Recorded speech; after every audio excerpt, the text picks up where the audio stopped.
धक करे है बहिना, अरे धक धक करे है बहिना, जियरा धक धक करे है बहिना।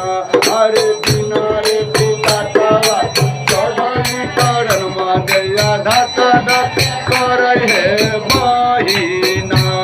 वकीलवा के रूप में शिवा गुरु लखिन छोराइए लेलन है बहिना।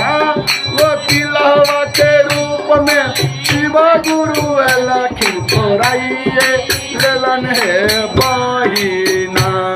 पुलिसिया के रूप में नीलम दीदी लखिन जमानत बोले है बहिना।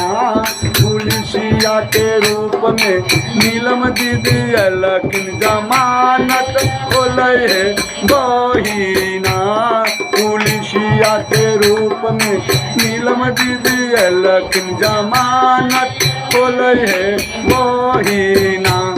दारोगा के रूप में सुरेश भैया लखिन छोड़ाइए लेलन है बहिना।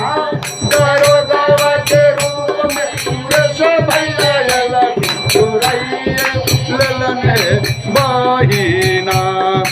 पहिला में दाया मानव, दूसरा में चराचा, तीसरा में नमः शिवाय प्रणामी। यहाँ पहिला में दाया मानव, दूसरा में चराचा, तीसरा में नमः शिवाय प्रणामी। अरे बिना रे टिकटवा के चढ़ली टरन मादै धक धक करे बहिना। बिना रे टिकटवा के चढ़ली टरन मादैया धक धक करे बहिना। धक धक करे बहिना, जियरा धक धक करे बहिना। अरे बिना रे टिकटवा चढ़ली टरन मादैया धक धक करे बहिना। अरे बिना रे टिकटवा चढ़ली